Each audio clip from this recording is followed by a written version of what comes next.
Well, yes, we haven't quite gotten your room with the star and a name on it yet, but Well, we're working well, on it. I talked to my agent about that. He'll contact you. Very good, very good. I'll just let him talk to Tom. So,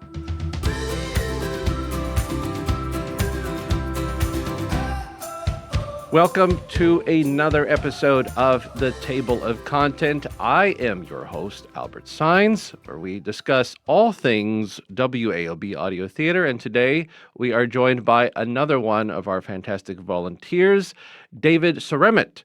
David, thanks so much for joining us. It's a pleasure to be here.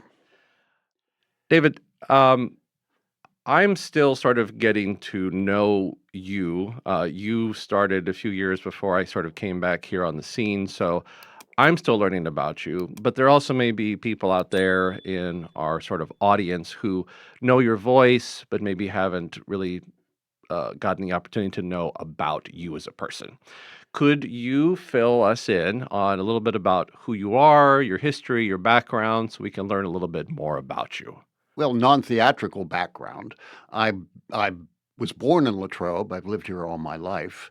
I was a tailor for many, many years. Like a legitimate, like, make suits Yes, and shirts and my last job, I was the monastic tailor at St. Vincent Archabbey in the oh, monastery. I made all the habits for the monks and took care of their personal clothing at the same time. I retired almost 3 years ago now, and since then, I've just been hanging around the house and doing my gardening and a few projects here and there. are you good at gardening? No. And I'm one of those gardeners. I get all excited in the spring. I plant stuff, and 3 weeks later, I'm done with it. And you know, I can't grow vegetables because if they don't mature in 3 weeks, I just don't bother with them anymore. So whatever. I have fun at the beginning, and then it gets too hot, and then I have too many other things to do, and the weeds take over, and then it's fall, and it's time to throw everything back in the garage again. So it's And great. said, "I'll redo the soil next Yeah, spring." Yeah, I had a similar experience like that at our previous house, or I got all into it, planted some vegetables, and about maybe a quarter to half of them were usable. yeah. So, yeah. I tried to grow tomatoes, and they all rot on the stems, or they fall over because I forget to stake them up, and then the bunnies eat them, and Right. it's just a mess. So I'm going to hire somebody this year, I think, to just come over every once in a while and pull some weeds. So, I'm interested in the tailor part of your life. How did you come to be a tailor? Well, my grandfather was a tailor, my father's father. He came here from Poland when he was 17 years old in 1907, and St. Vincent Archabbey sponsored him. So he stayed there, and he started to, I assume, I don't know that much about him. I assume that he knew some tailoring already. So he went to work in the tailor shop at St. Vincent. And 50 years later, he was the head tailor there. And he passed away in 1957 when I was 5 years old. And 50 years after that, suddenly I was the head tailor at St. Vincent Archabbey Tailor Shop. So it's like my grandfather taught me, and I had done it for years. My mother learned from my grandfather, and she taught me when I was young. And when I was in college, I made my spending money by sewing for people. Wow. And then after college, I did some costume work and that kind of stuff. I was the men's tailor for Pittsburgh Public Theater for a number of years. I made all of their period men's costumes. And then, then I worked at the mall for a while at Kaufman's and Men's Warehouse. And then my last job was at St. Vincent Archabbey in the monastery. That's just really fascinating, right? Because I think that, for those who hear Taylor and know what it is, because I'm sure it's sort of a dying art, Mm. it's people think, oh yeah, well it's a man that has a measuring tape around his neck and he goes and like cuts some fabric, and they don't maybe potentially think that there's a wider range of Well, work that you can do. well, I make my own patterns. I do my own designs. So I draft the patterns from scratch and cut them out, do all the cutting. A lot of big tailor shops have somebody just to do the drafting, somebody to do the cutting, somebody to do the basting. If you're on your own, you do it all. Right. And when I was at St. Vincent, I had to remake all of their patterns. The patterns that we used were very fitted, cassock patterns, but they had been recopied so many times that they were no longer accurate. So my first thing I did when I got there was redraft them all using my grandfather's drafting system that I just happened to have. So I redrafted so he taught me how to do that, and I redrafted them. And then before I left, the pattern was very complicated. It took about 60 hours to make a habit. They knew they weren't going to be able to find somebody that had the same skills, and they didn't want to pay a lot of money for somebody. Sure. So they had me redesign the habits to something simple. So that's what I had to do before I left. And the habit they use now is very simple. It takes about 6 or 7 hours to make. And so it's much different from the ones we used to use. And it was half the monks like the new ones, the other half hate them. But they have no choice. They have to wear the new ones now. Right. So it was a complete change? Everyone had to sort of switch over? Yeah. Okay. Well, they get a new habit every 4 years, every 3 years. So when they're due for a new one, they'll get the new upgraded style. Okay. Yeah. So on the note about, you said that you were the men's tailor for the Pittsburgh Public Theater. and you said you would do their period costumes. Did you have a favorite period type They costume that did. you enjoyed? They did The Importance of Being Earnest, and Okay. I did the men's suits in that, and that was a lot of fun because we used velvets and all sorts of nice fabrics, and they were, again, I was allowed to design them all. They had to be approved by the costume Sure. person, but I designed the men's suits and then got to make them and measure the actors, and it was just a lot of fun. It sounds like a lot of fun. And they paid very well. My first job with them, I was just some guy off the street, and I gave them the bill for what I did, and the costume in charge of the costume department got in touch with me, and she said, "This won't do." She said, "You have to charge." So instead of $200, she said, "Charge $1,000." So that's what I did. Because she said, they for modern day things, they would go to Brooks Brothers and buy suits for $1,000. Wow. She said, "So why do we not pay somebody to do custom made the same thing we would pay for off the rack?" Wow. So it was a very lucrative. Was that like for one piece of costume? Mm-hmm. So you would charge per costume? Mm-hmm. Wow.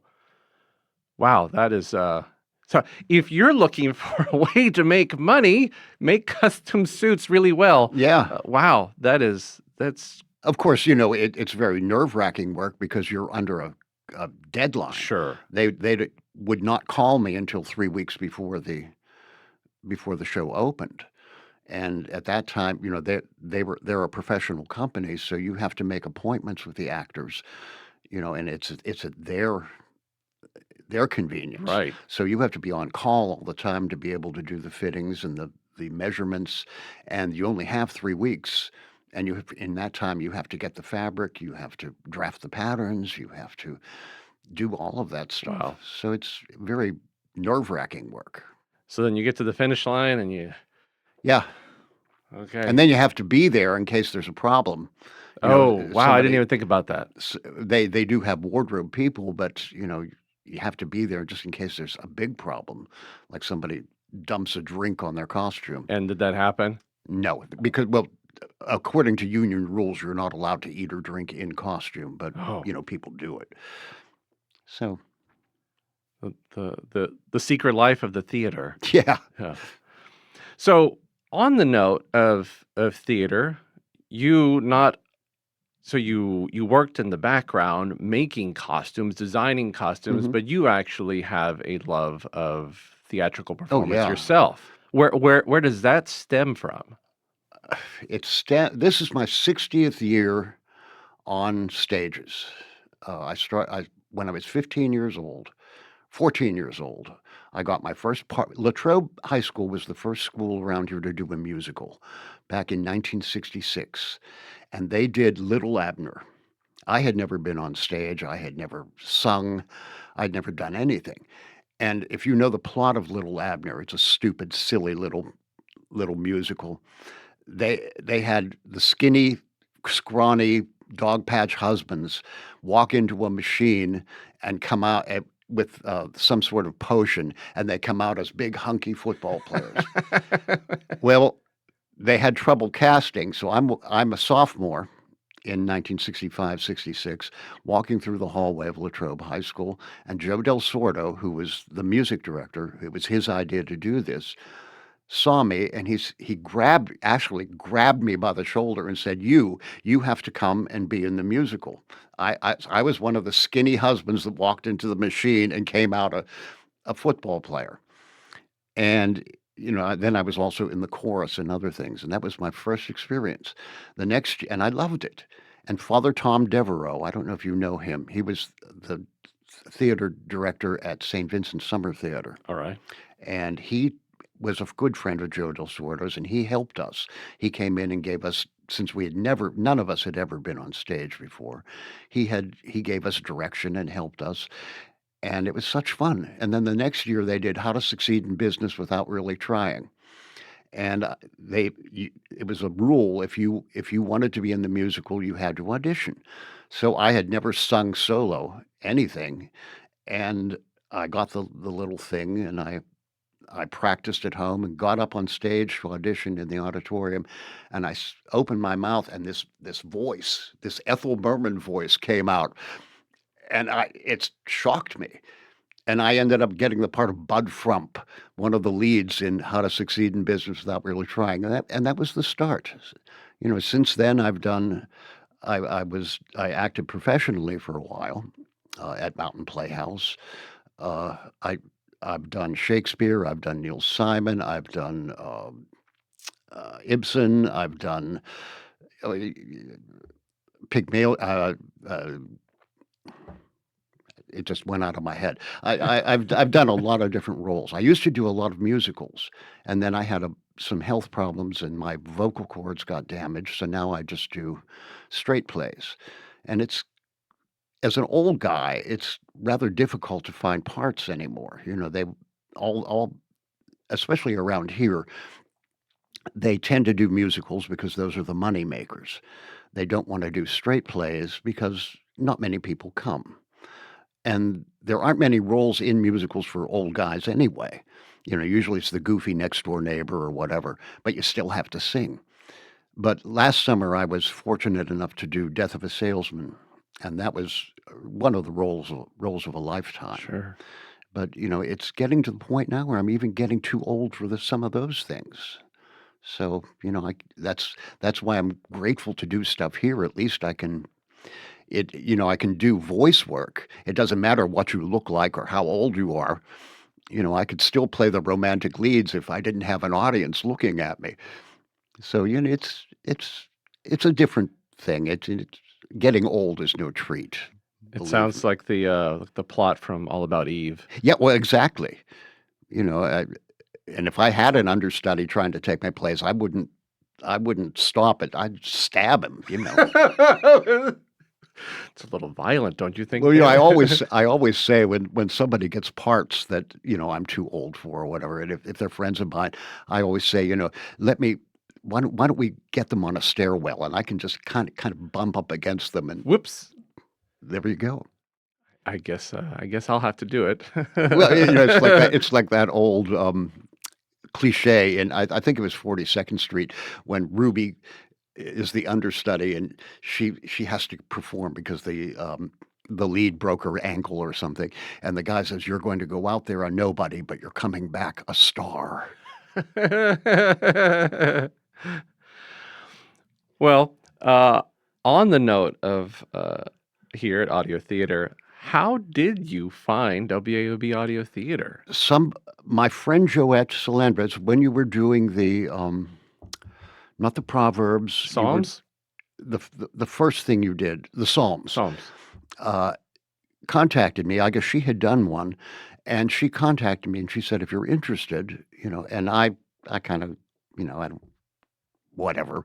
And I was walking by one day, and you had the big sign out in front, and I just walked in, and without any notice or anything, I recorded a psalm, and then that led to something else and something else and something else, and now I feel like I'm one of the regulars. We have a little group that have been in a number of things together, and we've developed a rapport with Right. each other, and it's kind of nice. It's like being in a repertory company. Right, right. Well, yes, we haven't quite gotten your room with the star and a name on it yet, Well, but we're working well, on it. I talked to my agent about that. He'll contact you. Very good, very good. I'll just let him talk to Tom. So, well, that's a interesting and very fascinating journey, really, of life, kind of from all the way, really starting back with your grandfather, sort Yeah. of leading up to where you are, what you've done. Um, and I know that we've been very, happy to have you as one of the regulars here at Audio Theater. You bring a particular energy, a particular voice, a particular sort of personality, a particular sort of amount of fun. Because really here at Audio Theater, right? If it's not fun, we really don't want to do it. Well, If the volunteers aren't enjoying themselves, then it's not going to work. that's the same with any theater. Even professionally, if you're not having fun at what you're doing, then why are you doing it? Right. It makes no sense. Otherwise, it's just a job, whether it's volunteer or professional. It becomes just a job, Right. and at that point, it's not worth doing. Well, it would also affect your performance, right? Yeah, I mean, you can try to, yeah, force it and fake it, but there's a difference between the person who is genuinely invested and enjoying themselves versus the person who's just there to do it because they have to do it. well, I think we've all been in the audience where we've seen someone on stage just walking through the part, and it's so obvious to begin with, and you just wonder why are they even bothering? And to me, theater has always been an expression of the inner soul, so to speak. I remember that when my junior year, when I did How to Succeed, I was nervous, just nervous like anything, because I'd never done anything like that, a lead part, singing solos. And Father Tom took me aside and he said, during one of the first rehearsals, he took me aside and he said, when you're on stage, you can be anything, anyone you want to be. And I took that to heart because I was shy and introvert. I'm still an introvert, believe it or not. But this is all an act, because he told me I can be anything I want to be. And I took that to mean on stage or off stage. So when I'm by myself, or at home with my wife, or with people I don't know, I can sit there and just kind of be myself, or I can decide I'm just going to take over the room. And my wife hates to go to things with me where we don't know people, because I'll leave her sitting at the table and go work the room. And then I say, and she's going to laugh at this, I say I'm an introvert, and she just laughs, but I am.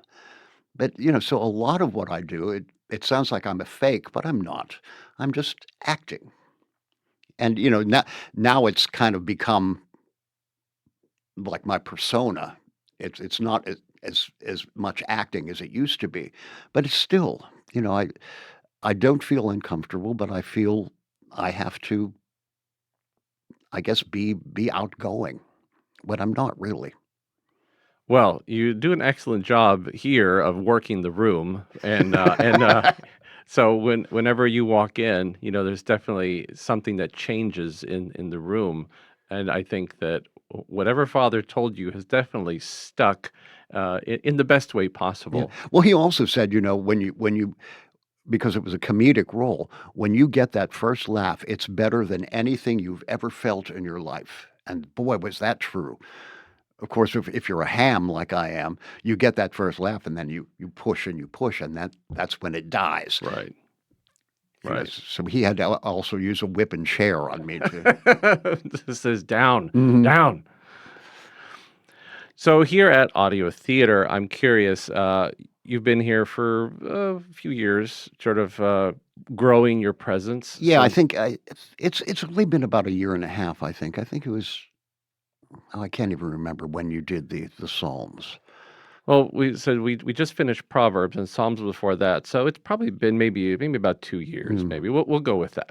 But I'm curious, in the productions you've been a part of here, whether it's been sort of a full cast or solo reads, have you had any that have stuck out to you that you've really enjoyed being a part of or recording? I like doing the Tall Tales Club, just because it was so off the wall, and I got to be off the wall with the stupid accent and all of that.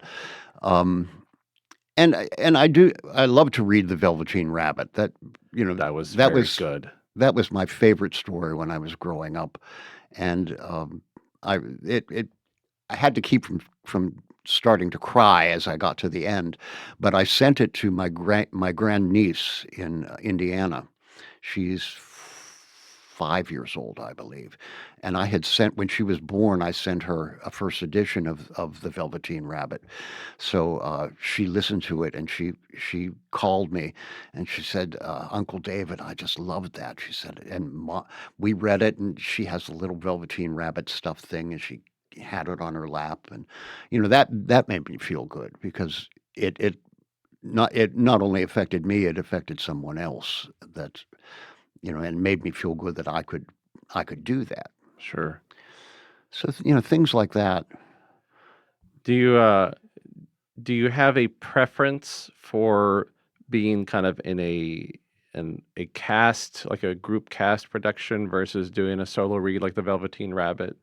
I don't think it really matters, um, because if you're doing a solo read, you're still developing a character more or less, and it runs into the same thing. If you're narrating a story, there are other characters in the story. So, even if they're not physically present, they're still affecting your performance. You said something very interesting there. You said about developing a character, and I'm curious to ask, how do you go about developing a character when you're kind of working through a script and coming to rehearsal and performance? How do you do that? Well, rehearsal is a big part of it. You have to be prepared before rehearsal, have some ideas in your head, but you really get most of your character from the people around you, or from your director, or from the rehearsal process itself.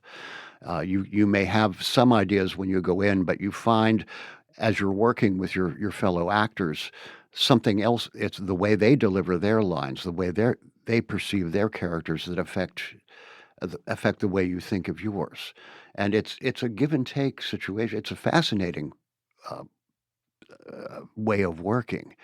That's why I wish sometimes we had done rehearsals here, because I think of things when I listen to the finished product when it's posted. Gee, I wish I had thought of this before, Right. to do this before. But that's where you read the script, you go through and you develop motivations and backstories for your character that nobody else has to know about, but Right. it helps you with your thoughts. But when you get into the first read through and people start giving their own ideas of their characters, and you find that relationship among yourselves, and that's when your perception changes. And it's a fascinating process to see what it was like from the first read through to the last performance. And that's the other thing. Performance Every performance is different. The the characters change in every performance depending upon the audience, depending if you're very comfortable with your fellow actors. Somebody delivers a line just a slightly different inflection or a slightly different way, and suddenly if you work well together, you grab onto that, and your next response is completely different than it used to be because you're suddenly thinking in a different way.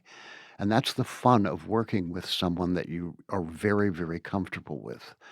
I know when I did the Sunshine Boys, it's basically a two-character play, and, the gentleman that played my partner, we had worked together a number of times before, and in comedies, and we know each other's comedic style backwards and forwards. So it was different every time, because it just changed the meaning of one word, the inflection, or the level of one or two words, and it changes the whole meaning of the line, and you have to be able to give it back. Right.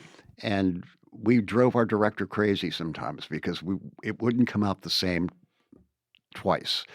And that's really not the way. You should not do that, but Sure. we had fun. So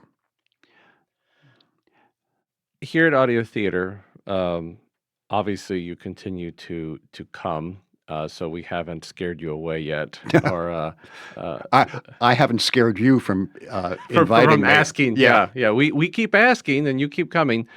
But I'm curious, what do you like about audio theater here? Because there's people out there, I think, who are still learning about WAB audio theater. They're not quite sure what's happening. They're not quite sure why someone would do it, why be involved. So why do you come here? Why do you enjoy being here? Well, it's with any acting, it's a form of self-expression, and there isn't that much opportunity, first of all, and it's also something different. I've never done this before, and it's I've always been fascinated with we talked about this a while ago, about old radio broadcasts, where they would do a radio show in front of a live audience, but the, that it you don't get to in a radio broadcast or a recorded thing, you don't have the luxury of seeing special effects or seeing the scenery or seeing the props or anything like. It's all done with a voice. It's all done in the imagination of the audience. If you do it well, they can imagine the scene itself without explaining. Okay, we're going to be going into this room now where you have a few sound effects and whatever. If you do it well, it's all imagination. If you remember the old War of the Worlds, the Yes. original broadcast, Orson Welles. that was all imagination. And a lot of times television shows, or a lot of the theater now, it's so straightforward, the audience doesn't get to use the imagination. And that's why I find something like this so fascinating, because especially when you have a room full of people and you're all doing, in essence, for the first time, because maybe you run through it once, but there's no rehearsal time, so you're experiencing it as it happens. It's very raw. Yeah, but and then you put me across from someone who shall remain nameless, and we carry on and make each other laugh. Peggy. You said you weren't going to say that. I know. Well, but but that's the thing. It forces the audience to use their imagination, but it forces the actor to make that possible. Is that coming out at all? Sure. I mean, I think it's what makes a good book so wonderful to read, right? Because you have to let your brain go and create the environment, create the scene, create the tension, create the comedy, the sadness, the happiness. It has to all come from what's happening up here. Right.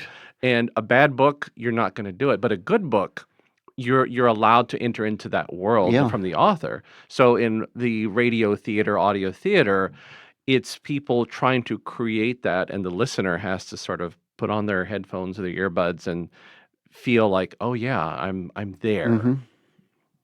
And even if it's something silly like the Tall Tales Club or the Bremen Town Musicians, it's still, if you do your job well, the audience member can picture what's happening. They can picture those. They decide what those characters look like, and it should be clear enough that they have that in their head as they're listening to it. And sometimes you succeed, sometimes you don't. Right. But that's the nature of performance. It's still a subjective art. So someone's going to say, "Oh, that was wonderful." Mm-hmm. The other person's going to say, "I could not see it. I couldn't picture it." But that's art. That's theater. That's writing. That's Mm-hmm. music. It's each person will have their own interpretation. Well, as we come close to sort of wrapping up, David, if you were going to meet someone off the street who said, "Hey, this audio theater group that you're a part of, why should I go and try maybe to be a part of?" Because we're always trying to grow our volunteers. Hmm. Anyone who maybe is interested. What would you say to try to convince them to come down and audition? Well, first of all, why not? If you have the time, what are you going to lose? Come in. It's a lot of fun, and you meet interesting people, and you know, b- people. The people I meet, they're still involved in things on stage, so you can somebody will say, "Hey, there's an audition coming up that you might like." So if you're interested in theater, it's building a network. It's just like any other business or career.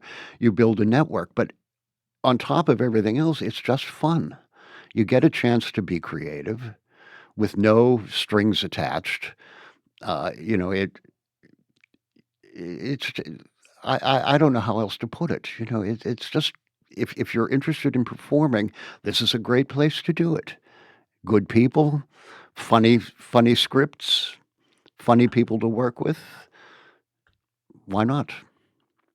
Well, I think it's a good enough reason, really, for most people. Because again, like what we said in the beginning, if if you can go somewhere and you can have fun, whatever the thing is, really. I mean, whether it's a job, whether it's a performance, Hmm. whether it's just being with friends, having fun, it's healthier. So I guess if you're needing a little bit of a boost or a pick me up, minimally, also, you can come here, have some fun, Yeah. and leave feeling better. Right.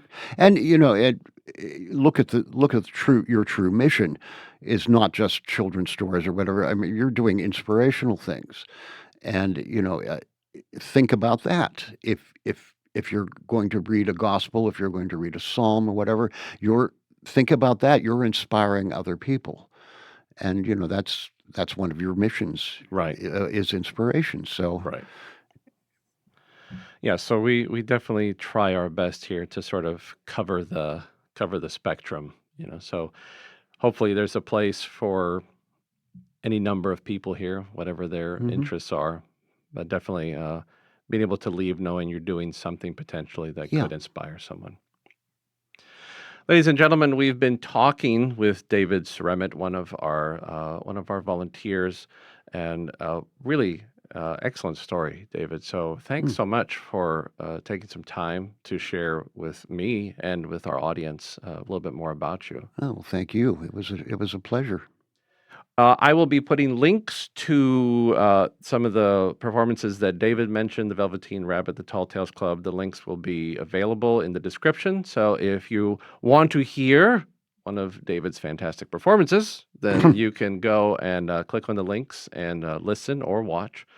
But we are so glad that you have tuned in. We will continue more episodes of the Table of Content, and rest assured there will be more David Seremet to come, as Until the ominous as that may sound. until they get tired of me. We're working on it. So, ladies and gentlemen, thanks so much. We wish you a very good week. Until the next episode, be good, stay safe, peace.